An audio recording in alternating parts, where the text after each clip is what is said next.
Bienvenue dans ce talk intitulé Node.js can do that. En français, Node.js peut faire cela.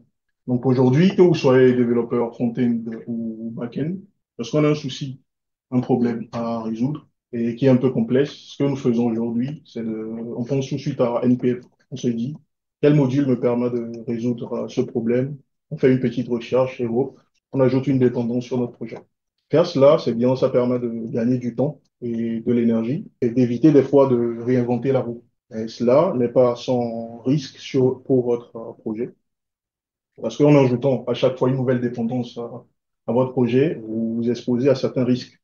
Et les risques, c'est par exemple les vulnérabilités, les problèmes de sécurité, des fois des problèmes de compatibilité avec certaines versions de Node, des problèmes de performance parce que vous utilisez une librairie qui n'est pas écrite de la bonne façon, qui utilise des mauvaises façons de faire des choses asynchrones, par exemple, parce que vous savez pas ce qui se passe derrière, par exemple.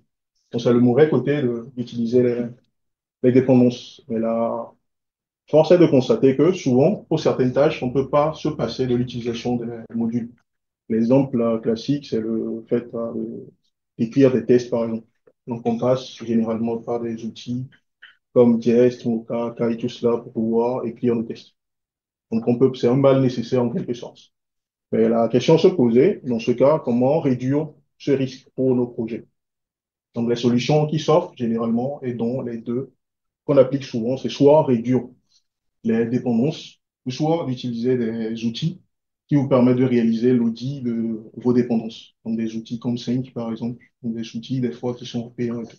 Et vous êtes d'accord avec moi que la solution la plus simple ou la moins coûteuse, c'est celle qui permet de réduire c'est celle, la solution à choisir qui ne nous coûte pas assez, c'est de simplement réduire la dépendance que nous avons sur nos projets.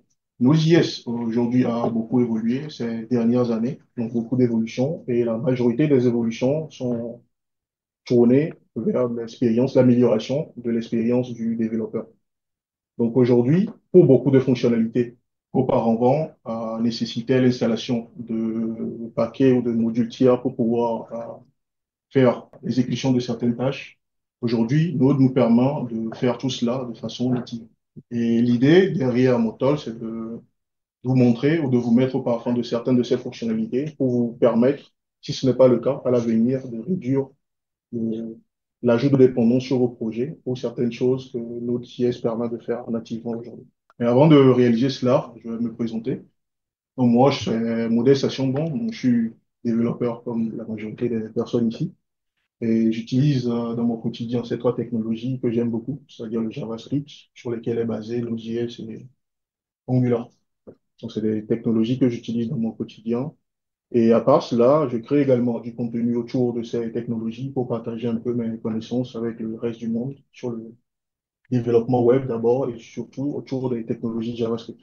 Donc, j'ai une petite chaîne et un propulseur sur laquelle je partage ces connaissances. Donc, si vous vous intéressez à Node.js ou à JavaScript, donc, vous pouvez faire un tour sur la chaîne.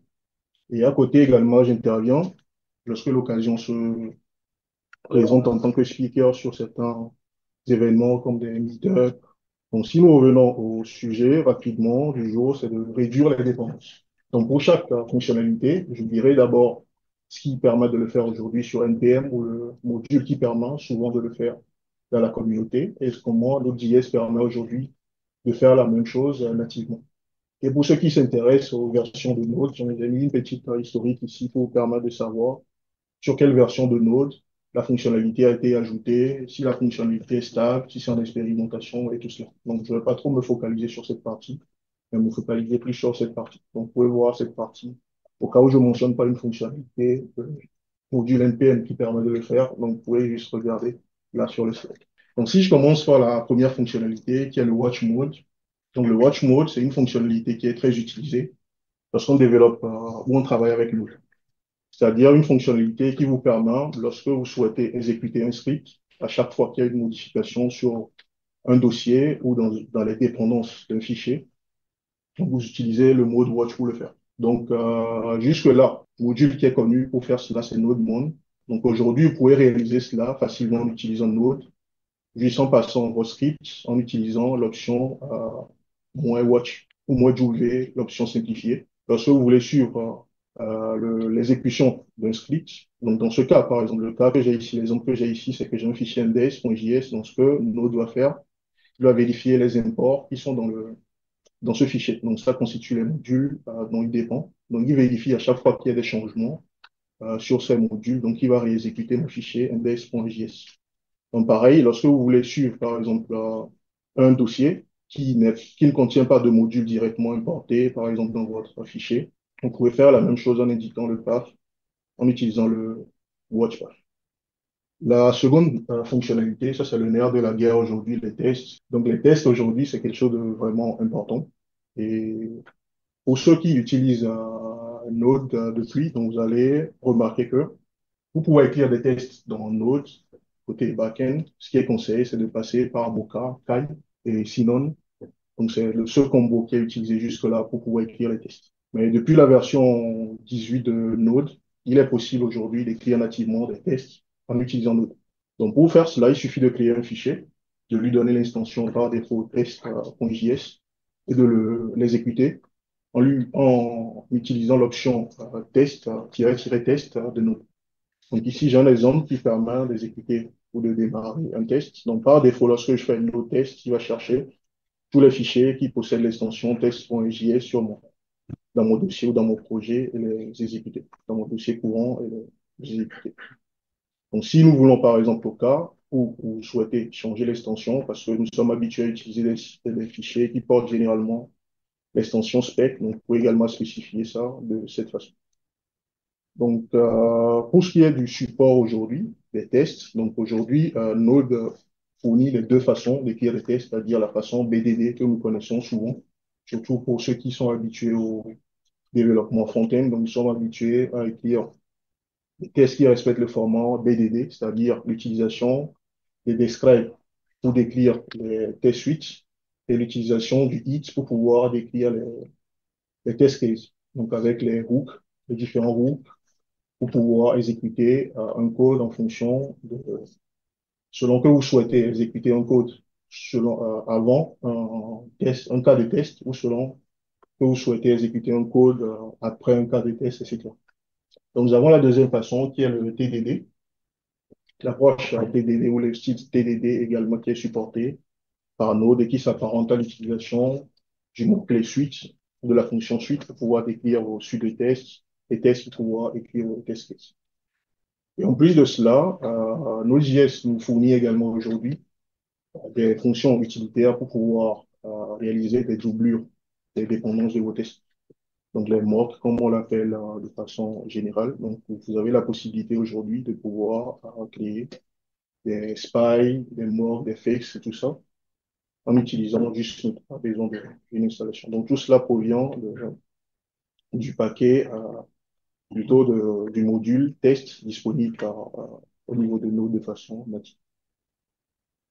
Donc ici, j'ai listé les fonctionnalités qui sont disponibles aujourd'hui. Il faut noter que ce module évolue beaucoup avec la contribution de la communauté. À chaque release majeure de Node, il y a de nouveaux ajouts qui sont faits progressivement. Et pour ceux qui sont déjà habitués à Jest, donc que vous switchez de Jest vers le test runner de Node aujourd'hui, vous ne verrez pas trop de différence dans la façon d'écrire les tests. Parce que c'est des personnes, des contributeurs sur Jest qui essaient d'écrire cela et de se rapprocher le plus de Jest pour faciliter la transition aux gens sur le sujet. Donc, vous avez ces différents éléments, le fait d'écrire des tests, d'avoir des tests coverage, d'écrire des tests pour tester des choses asynchrones, etc. Donc, il y a une documentation officielle sur les tests et également un article que je recommande beaucoup sur les tests également, qui est écrit par Boumatov, qui est un contributeur, le contributeur ou l'un des créateurs de Cypress, si je ne me trompe pas. Donc, j'ai également sur ma chaîne deux vidéos sur le sujet si cela vous intéresse, vous permettre d'écrire dans un premier temps des tests et vous habituer à l'écriture des tests simples et une seconde vidéo où je montre comment réaliser les doublures des tests avec les mocks, les spies et tout ça. Donc le second sujet, c'est le chargement des fichiers de variables d'environnement. Donc aujourd'hui, et l'une des recommandations du 12 Factor Apps, un ensemble de règles pour développer des applications SaaS. C'est que pour une application donnée, lorsqu'on me dit que je passe en production ou en développement, ce qui doit changer, c'est juste la configuration. Donc le code ne doit pas changer d'un environnement à un autre, mais c'est plutôt juste la configuration qui doit changer. Et pour pouvoir effectuer ce changement de configuration, on passe généralement par les fichiers de variables d'environnement. Et pour pouvoir faire ça, initialement, il fallait passer par Node qui permet de réaliser cela. Donc aujourd'hui, Node nous permet également de pouvoir charger facilement un fichier de variable d'environnement juste en utilisant l'option onFile. Donc vous pouvez spécifier plusieurs fichiers si vous en avez plusieurs. Et il offre également la possibilité, au cas où vous ne voulez pas le faire lors du démarrage de votre application, de le faire au runtime, c'est-à-dire lors de l'exécution de l'application. Vous pouvez procéder également de cette façon, en utilisant la fonction load qui est disponible sur la variable global process. Donc ici, vous pouvez, par défaut, ça cherche un fichier onc qui est disponible dans votre dossier courant. Sinon, vous spécifiez le chemin vers le fichier servant de variable d'environnement. Donc ici, j'ai un exemple où j'ai mis un fichier de variable d'environnement qui contient juste une valeur. J'utilise lors de l'exécution du code le load on pour pouvoir charger par défaut ce fichier. Et après, je peux afficher la valeur contenue dans la variable que je souhaite manipuler. Autre chose dont nous avons souvent besoin lorsque nous développons des applications qui s'exécutent en ligne de commande, des utilitaires pour des développeurs et tout, c'est d'ajouter un peu de style ou de changer de contexte, indiquer des tests qui changent de contexte pour l'utilisateur, pour lui donner un peu plus d'infos sur le contexte du message que nous essayons de passer. Donc aujourd'hui, Node nous permet de réaliser cela facilement en passant par l'utilitaire style test. Donc ils feront ici en paramètre certaines variables qui représentent soit des noms de couleurs, des noms de couleurs de fond. Le bold, par exemple, pour indiquer que je veux des tests en grand. Donc, c'est des tests des valeurs constantes qui sont descriptives, voilà, elles-mêmes. Et vous passez ici le lot de style suivi du test que vous souhaitez ou dont vous souhaitez ajouter le style. Donc, il y a un exemple ici où j'ai, si je prends la partie info, par exemple, je dis ici que je veux écrire mon test en blanc avec un fond bleu et que ce soit en gras. Donc, ce qui me permet d'obtenir le test que j'ai ici. Donc, je suis dans la console, donc j'ai pas le blanc comme je le souhaite. Et vous voyez un peu l'idée, quoi. Autre chose, le support du SQLite. Donc ici, aujourd'hui, pour développer, on parle souvent de développement de SaaS. La tendance sur LinkedIn aujourd'hui, à part la guerre entre les CDI et les freelances, la seconde guerre aujourd'hui, ce qu'on voit souvent passer, c'est que tout le monde veut créer un SaaS. En fait. Tous les développeurs veulent créer des SaaS aujourd'hui. Et pour les SaaS, pour les applications SaaS qui sont destinées à des clients spécifiques, au cas où vous voulez avoir des bases de données qui sont séparées pour les différents clients. SQLite, c'est une solution qui permet d'avoir une base de données embarquée. Donc, chaque application aura sa base de données. Et l'avantage de SQLite, c'est que cela vous évite de gérer les connexions parce que vous avez juste un fichier sur votre serveur qui sert à la gestion de la base de données. C'est-à-dire que c'est dans un fichier que tout est écrit, pas besoin de gérer une connexion distante et tout. Donc aujourd'hui, Node.js fournit également le support du SQLite de façon native en utilisant le module SQLite. Donc, chose importante ici, c'est qu'il faut utiliser et respecter ce schéma lors de l'utilisation de ce module. Donc, pour donner une idée rapide de cela, j'ai fait ici un petit exemple où je me base sur ce module. Donc ici, je choisis d'utiliser une base de données en mémoire. C'est-à-dire que chaque fois que je relance l'application, le contenu de la base de données sera vidé. Donc à la place, pour le cas où vous souhaitez utiliser un fichier, donc il suffit de spécifier ici le chemin vers le fichier que vous souhaitez utiliser pour pouvoir enregistrer les données, pour sauvegarder les données. Donc ici, j'ai créé une petite table utilisateur, utilise des requêtes préparées pour pouvoir insérer les données dans la base ici. Et après, j'essaie d'exécuter une requête pour pouvoir récupérer une liste d'utilisateurs. Donc, ça me permet d'avoir quelque chose comme ça. Donc, pour la majorité des nouvelles fonctionnalités qui sont en expérimentation, donc vous verrez que vous aurez besoin des flags spécifiques pour pouvoir les exécuter. Donc, dans ce cas, j'ai le expérimental SQLite que j'ai indiqué et je lui passe le fichier que je dois exécuter. Donc, vous aurez ce warning à chaque fois dans la console pour vous informer, quand même que c'est en mode expérimental ou qu'il y a toujours des développements qui se font dessus. Next, c'est le support du TypeScript. Donc, Node.js a été longtemps critiqué pour ce côté, ce manquement par rapport à Bun et à Deno qui supportent par défaut le TypeScript. Et aujourd'hui, Node supporte l'exécution du TypeScript. Mais ce qu'il faut noter ici, c'est que il s'agit pas d'un support comme ce que nous faisons avec le TypeScript compiler, où il y a une phase de vérification du typage qui se fait. Donc, il s'agit juste, dans ce cas, d'enlever le type et d'avoir juste un fichier plat sans le type et de l'exécuter. Donc, c'est ce mode qui est utilisé aujourd'hui pour exécuter les fichiers. Et il y a également certains points à prendre en compte, c'est que vous allez voir ici que lorsque j'importe les types, je précise explicitement que je récupère les types. C'est pour des projets où ce que TypeScript autorise généralement, des fois, lorsque vous avez par exemple une classe, vous pouvez l'utiliser à la fois comme type et vous pouvez l'utiliser également comme une vraie classe pour réaliser une instantiation. Donc il faut être juste explicite lorsque vous utilisez ce module en précisant vraiment que dans ce cas, je vais utiliser les types et dans ce cas, je vais utiliser des classes. Il faut être explicite en précisant cela. Parce que lors de l'exécution, vous doit juste enlever toutes ces parties lorsque vous n'avez pas besoin d'instancier quelque chose. Donc, j'ai également mis un exemple ici. Donc, je déclare ici, par exemple, un modèle pour un utilisateur qui appartient à un département. Donc, je déclare ici mon modèle que j'importe ensuite dans mon fichier utile. Et là, je précise vraiment que je veux récupérer juste les types.